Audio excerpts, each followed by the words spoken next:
Salut les amis, coucou les petits loups. Quel est le meilleur objectif Nikon pour la chasse photographique? À en croire beaucoup de personnes, le plein format 24-36 serait la panacée. Salut les amis.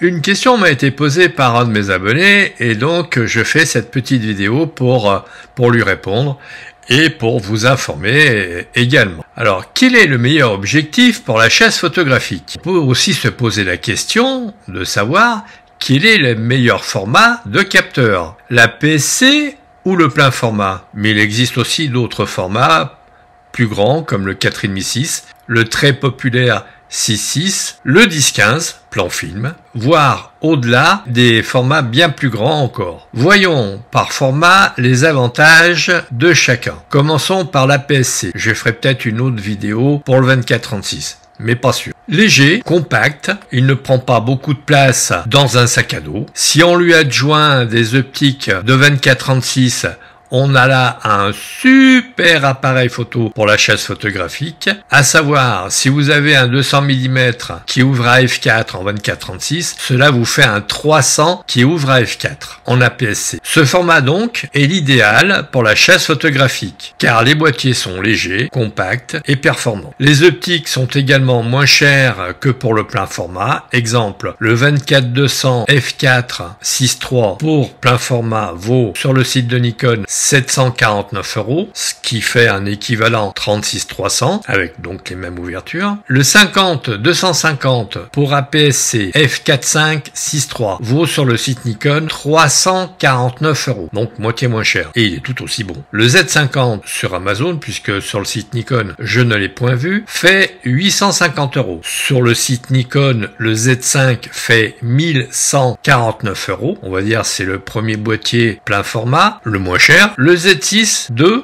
quant à lui, fait 1440 sur le site Nikon toujours. Le gros avantage, c'est que cela vous permet, en mettant des optiques de plein format, d'avoir des super téléobjectifs. Ça ne gâche rien à notre plaisir. L'inconvénient, je n'en vois pas vraiment. On va dire éventuellement la taille du capteur, si vous voulez faire des recadrages violents. Mais bon, j'ai fait des vidéos 4K pour YouTube. Personne ne m'a dit que la qualité était dégueulasse. Par contre, quand le son est un poil faible, on me le fait savoir. Donc, in fine, la PSC est très polyvalent et très performant. J'ai fait et je continue à faire des photos avec mon APS-C malgré le fait que je me sois acheté en fin d'année un Z6 III et un Z8, c'est pour dire. Donc pas de souci de qualité si on lui adjoint une optique de qualité. Or, les optiques Z sont excellents. On fait de belles photos avec. Comme avec tous les boîtiers du marché, quels qu'ils soient. Parce que j'allais dire que si vous êtes en Nikon, en Canon, en Fuji ou Dieu sait quoi,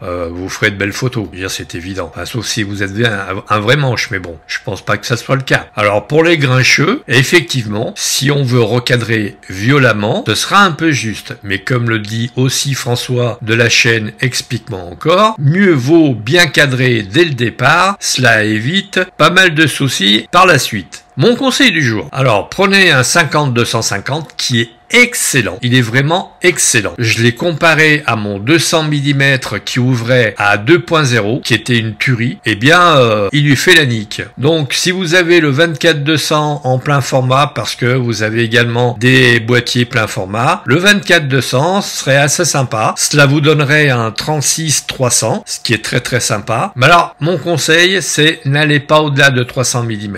Éventuellement 400 mm. Mais vous aurez des problèmes de stabilisation parce que le fait de bouger d'un demi-millimètre à 30 mètres, ça vous donne 2 ou 3 mètres. Hein. Donc, la stabilisation sur les boîtiers est excellente, mais bon, mieux vaut tenir que courir. Donc, vous aurez la quasi-obligation de prendre un trépied, donc alourdir votre sac à dos. Pour rappel, le CEO de Nikon, donc le président de Nikon, a lâché que les optiques Z étaient bien meilleures que les optiques F. Donc, pas de honte à avoir à utiliser les optiques Z. Sur ce les amis, vous likez, vous partagez, vous faites du bruit autour de mes vidéos, vous en parlez, et je vous dis à très vite dans une prochaine vidéo.